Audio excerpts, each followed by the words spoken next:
नमस्ते दोस्तों, आप सभी का टेरर फाइल्स 21 में स्वागत है।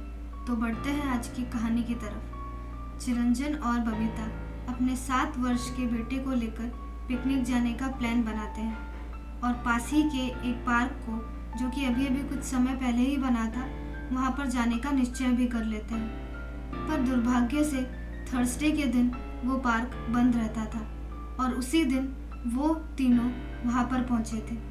चिरंजन ने कहा कि यहाँ से आधे घंटे की दूरी पर एक जू है, वहीं पर आज हम घूमने जाते हैं। वो तीनों अपनी कार में बैठकर जू घूमने के लिए शाम को 4 बजे निकल जाते हैं।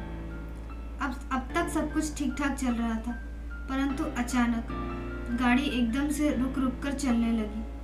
चिरंजन ने जैसे तैसे करके गाड़ी साइड में खड़ी कर दी और वो उतरकर चेक करने लगा कि कहीं कोई खराबी तो नहीं है।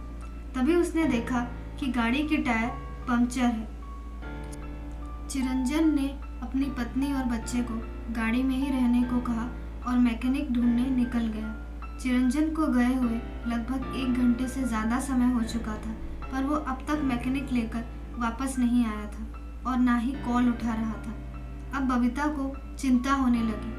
तभी उसने देखा कि चिरंजन आ रहा है और गाड़ी के पास आकर एकदम रुक जाता है और दोनों को बाहर आने को कहता है। इससे पहले कि बबीता मैकेनिक के बारे में पूछती, वो कहता है, चलो मेरे साथ, मुझे तुम्हें कुछ दिखाना है। चिरंजन के पीछे दोनों चलने लगते हैं। तभी उनका बेटा अंकुश अपनी माँ को इशारा करते हुए चिरंजन के पैर की तरफ देखने को कहता है। बबीता देखती है कि चिरंजन के दोनों पैर पीछे की तरफ मुड़े हुए हैं। ये देखकर बबीता एकदम डर जाती है और समझ जाती है कि ये चिरंजन नहीं है, कोई और है, और तुरंत दबे पांव अपने बेटे को लेकर वहाँ से भागने लगती है। भागते भागते वो एक पत्थर से टकराकर नीचे गिर पड़ती है और उठते हुए देखती है कि सामने चिरंजन पड़ा हुआ है। उसके माथे से खून बह रहा है। बबीता का ध्यान उसके पैरों पर पड़ता है। उसके पैर सीधे होते हैं, एकदम नॉर्मल इंसानों की तरह। अब वो समझ जाती है कि ये चिरंजन ही है। वो उसे होश में लाती है और तुरंत वहाँ से चलने को कहती है। तीनों किसी भी तरह भागकर गाड़ी तक पहुँच जाते हैं। गाड़ी में बैठने के बाद चिरंजन बताता है कि मैकेनिक ढूंढते जाते समय उसने एक आदमी से मदद मांगी, पर उसने उसे अपने साथ आने को कहा और चिरंजन पर हमला कर दिया।